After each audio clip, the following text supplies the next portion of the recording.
Em nome do Pai, do Filho e do Espírito Santo. Amém. Amado irmão, amada irmã, feliz Páscoa. Nós já estamos aqui agora refletindo sobre os textos que se encontram no primeiro domingo da Páscoa. Essa semana vou fazer uma experiência com vocês, inclusive podem deixar nos comentários o que é que vocês acharam. Muitas pessoas têm pedido para que eu pudesse lançar os vídeos antes. Então essa semana vamos fazer uma experiência. Eu vou lançar nesta segunda-feira todos os 4 vídeos da liturgia do domingo. Agora ao meio-dia veio a primeira leitura e os demais vão a cada meia hora, tá bom? A primeira leitura deste domingo se encontra lá em Atos dos Apóstolos, capítulo 10. Durante a Páscoa, o nosso olhar volta para esse livro, então nós não vamos ficar trabalhando com livros do Antigo Testamento como primeira leitura, uma vez que o relato de Atos dos Apóstolos, escrito pelo evangelista Lucas, ele relata o início da igreja após a ressurreição de Jesus. Então, vamos ver o que é que vai nos dizer. Naqueles dias, Pedro tomou a palavra e disse: Vós sabeis o que aconteceu em toda a Judéia, a começar pela Galileia, depois do batismo pregado por João. Como Jesus de Nazaré foi ungido por Deus com o Espírito Santo e com poder.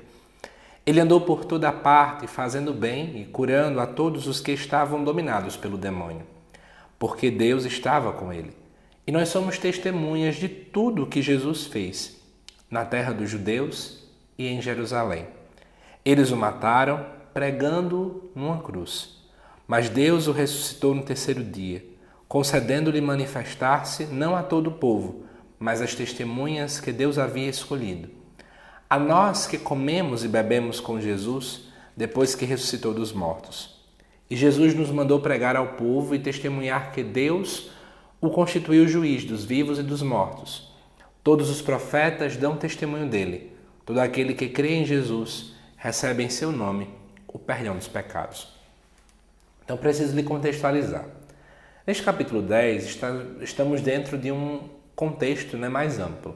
Pedro está fazendo uma pregação a um centurião romano. Sendo romano, ele é alguém pagão. Talvez para vocês não faça muito sentido agora, mas eu preciso voltar no passado. Na época em que esse texto foi escrito, existia um grande preconceito dos judeus por aqueles que não eram, que não tinham nascido como judeus. Então, existia um preconceito, problemas de diálogo, muitas pessoas achavam que não deveria se evangelizar essas pessoas. Então é interessante esse texto entrar aqui, porque ele nos relembra de algo que é evangélico, que é cristão. Jesus veio para salvar a todos. Não é somente ao povo de Israel, mas a toda e qualquer pessoa. E o que acontece? Pedro aqui, ele faz aquilo que nós chamamos na igreja de querigma. Querigma é justamente esse primeiro anúncio. É um relembrar da história de salvação. Pedro, então, vai nos recordar do batismo de Jesus, vai lembrar que Jesus Cristo recebeu o Espírito Santo, vai lembrar que ele andou fazendo bem, curando pessoas. E vai dizer que depois mataram, pregaram ele numa cruz, mas que ele ressuscitou. E ele vai dizer que ele ressuscitou a pessoas específicas, que foi o próprio Deus que escolheu, e essas pessoas são os apóstolos, que comeram e beberam com Jesus depois da sua ressurreição. Isso aqui é uma referência à Eucaristia.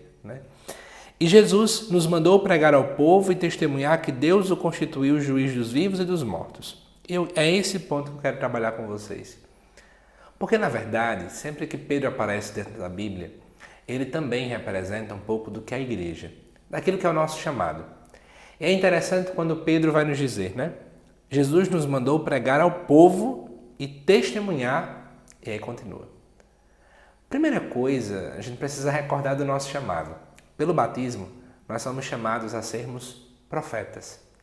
E profeta é aquele que anuncia e que ao mesmo tempo denuncia. E hoje eu quero trabalhar com a dimensão do anúncio. Será que nós estamos anunciando em todos os momentos quem Deus é? Quem Cristo é? E aqui eu quero falar para você que é muito mais do que utilizar palavras. É muito mais do que você utilizar suas redes sociais e poder colocar versículos bíblicos. É muito mais que isso. Anunciar é anunciar com a vida. Vou dar um exemplo. Eu sou professor. Como é que eu posso anunciar de modo encarnado em minha vida que Jesus vive, que Jesus ressuscitou, que Jesus nos ama?